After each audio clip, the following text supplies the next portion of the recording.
We are hearing about the investigation. Alec Murdaugh was immediately a person of interest. Remember, FITSNews founding editor Will Folks reported that Alec was a person of interest less than 48 hours after the double homicide. Here's Will. This was immediate. This was within 48 hours of the shootings. Law enforcement sources, prosecutorial sources with direct access to that investigation identified him as a person of interest immediately, almost immediately. And so it wasn't like we had to wait all this time for a picture to become clear. The people who were on top of this case from the beginning immediately knew what was going on.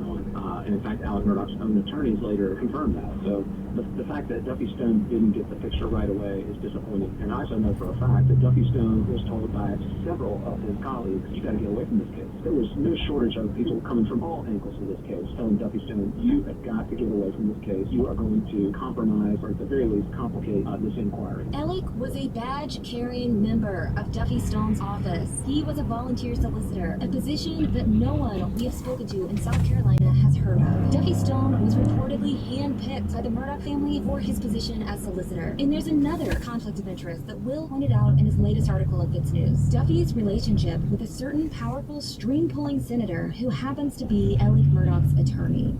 And don't forget the other conflict here. Guess who Duffy Stone's mentor was? Duffy Stone was a protege of Dick Harpootlian in the Fifth Circuit Solicitor's office. In fact, he toyed with the idea of running to succeed Harpootlian in that office as a Democrat back in the early 1990s. So those two go way back. The point here is that Stone absolutely had something to gain by Alec not getting charged in this investigation. It's not a good look to have someone under investigation working for the solicitor's office, but this is a look that Duffy Stone is unfortunately familiar with. He's proven in the past that he's not made the best choices when it comes to employee-related issues. In 2013, Duffy fired an employee for stealing $525 from the Worth after Duffy